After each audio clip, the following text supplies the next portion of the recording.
You can check which ports are used on the target using the ggSCI send mgr get port info.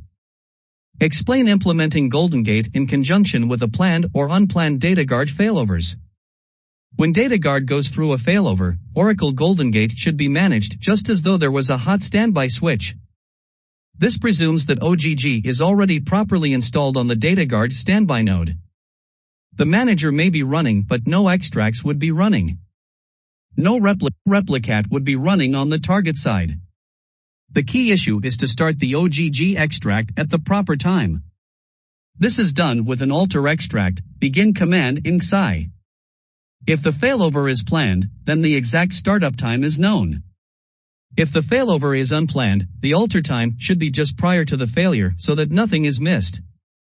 Alter the extract to the required start time. Start the extract and any necessary pumps. On the target side, if the start time in the extract is an estimate or if it deliberately contains an overlapping timespan, add handlsons to the replicat params. Start the replicat. Once the replicat is caught up, stop it, remove handlsons and restart the replicat. It is expected that at failover, apps on the secondary side are normally down. If this is the case, OGG extract should be started before starting applications on the secondary after a failover. In this circumstance, extract should simply be altered with a begin now statement before starting the local applications.it will not be necessary to use handlsons in the replicat in this case. DataGuard includes the writing of data to the secondary machine as part of the path of the transaction. For that reason, every transaction committed on the DG primary is guaranteed to be on the DG secondary. There is no need to attempt to read anything from the DG archived logs on the secondary. How to configure TDE-enabled tables in extract. To enable processing of TDE-protected data, TDE columns are encrypted in the data files and in the redo log. So extract must be configured to fetch the clear text values from the database. To trigger this fetch, use the fetch parameters fetch calls and fetch mod calls. Fetch calls forces a fetch of values that are not in the redo log, and fetch mod calls or fetchmodcols, except, forces a fetch of values that are in the logs. Used together, these parameters ensure that the TDE columns are always fetched from the database. The following is an example of how to configure extract to support TDE. In this example, the TDE column is credit_card_number. Extract ext_t. User ID login, password. Armthost host, report port. Rumtrail c://oracle/v8100/dir./td. Table of.payment_info, fetch calls, credit_card_number, and fetchmodcols, credit_card_number. What are the reasons Goldengate extract/pump/replicat happens on startup with error OGG 01088 reallog XXX bytes failed? This is seen to occur in instances in which there is a new installation or the limit parameters have been modified. It might as well happen if there are several OGG processes running from the same session or if there are large transactions. Cause: limit parameters are too low. Unix-type systems typically have a process limit, controlled by the ulimit shell command. This command controls resource usage limits of the shell and any processes spawned by it. Another reason are too many partitions/subpartitions for one table. The error reallog -131,072 bytes failed might happen when the number of object_IDs. Select count, asterisk, from DBA_objects where owner equals name and table_name equals table name. Associated with a table exceeds the current OGG limit of 32,767. This can happen when the table has lots of partitions/subpartitions. What are the reasons for missing trailing blocks, unable to queue I/O beyond file size? There can be two causes for this error. 1. ASM disk group is frequently mounted and dismounted, which makes the ASM disk group temporarily unavailable. 2. When extract is processing archived log, extract waits for the log to be completely written out before starting to processing them. However, if extract could not validate this via check on the block header from very last block and file size is not increasing, then extract abends after a wait of about 10 seconds. Solution. Based on the cause, following solution/workaround may be used. 1. Check database alert.logs.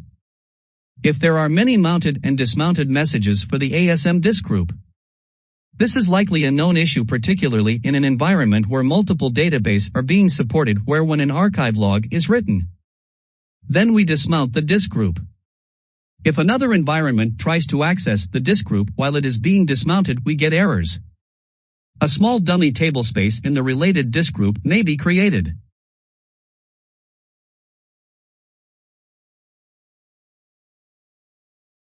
This will then prevent the disk group from constantly being mounted and dismounted. This will then eliminate the possibility for this to be the cause. E.g. Create tablespace dummy data file plus /01 size 10M. In this way there is always a file open in the disk group and therefore it will not be repeatedly mounted and dismounted. 2. If the above is not the cause of the problem, following parameter may be used. Translog options complete archive log timeout 600. When extract is processing archived log, extract would wait for the log to be completely written out before it start processing them.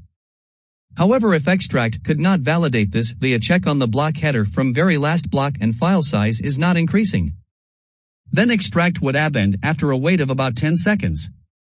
The parameter completedlogtimeout is to be followed by integer number to indicate the number of seconds to wait. What are the reasons for no dynamic ports available? Orphan port server collector. Possible causes. More port requests have been received than there are ports in the DYNAMICPRTLIST. Orphan processes. Non-Goldengate processes. Solution. First, ensure that the DYNAMICPRTLIST includes enough ports to satisfy your requirements. Each RMTTRAIL and RM file parameter where the RMThost includes the port subparameter will require one port on the target system when that extract is running. Goldengate Director uses ports from the DYNAMICPRTLIST. Goldengate Activity Console uses ports from the DYNAMICPRTLIST. DYNAMICPRTSRASSAGNDLOA specifies the time NGR should wait before reassigning a port that was previously assigned. The default is 3 seconds. If all of the ports are either in use or in the reassignment delay, requests for ports will get the no dynamic ports available. Error. The netstat command may require different options to get the necessary information and or produce different output depending on the version of the operating system. Usually, the option will list all ports in use on the system, showing the local and foreign addresses and ports, including ports that don't have connections, but do have an application listening for new connections. If the version of netstat you are using is capable of showing the associations between processes and ports, using that option, if necessary, will save some time and effort. On some systems, the N option prevents netstat from resolving addresses to names, making it run faster and sometimes making it easier to work with the result. The IP address is the group of 4 numbers separated by periods. For example, in xx.yy.zz.uuaa, the IP address is xx.yy.zz.uu and the port number is AAA. Listen, a process is bound to the port and is listening for connection requests. Establish, a connection is established between the program that opened local socket and the program, often on another system, that opened the foreign socket. Close wait, the connection is in the process of being closed, the port may not yet be available. Use case. The lag command fails with timestamp mismatch. Sue. Why does Goldengate report the lag is unknown? The lag command fails with timestamp mismatch. Sometimes the info all will also show the lag is unknown. How to troubleshoot the problem. 1. SQL select value $from sys.props $where name equals timezone. 2. From extract. Add a user token to a test table. Example. Table username.tablename, tokens, tk and time equals at date no. Next, do a DML on this table and commit. Then, check with log dump, set, user tokens detail, to compare the record commit time, this is from redo log, and the token, from OS time when extract processes the record. If former time is later than the one from token, it may cause this unknown display. GGSCI lag extract E1. Sending getlog request to extract E1.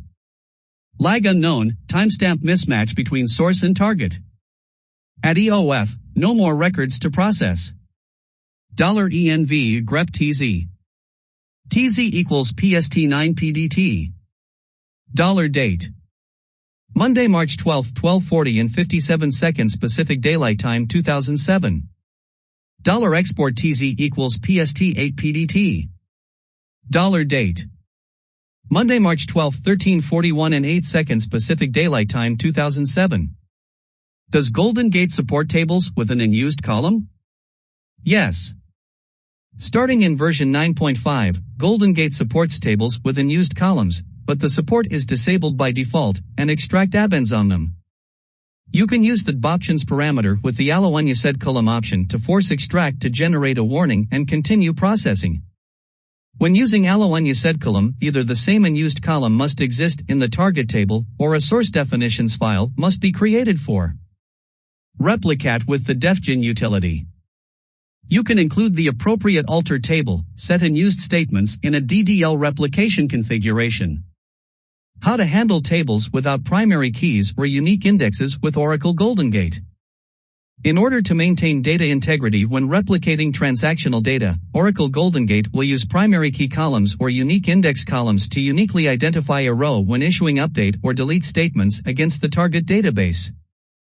If no primary keys or unique indexes exist on the table being replicated, Oracle Goldengate will use all columns to uniquely identify a row.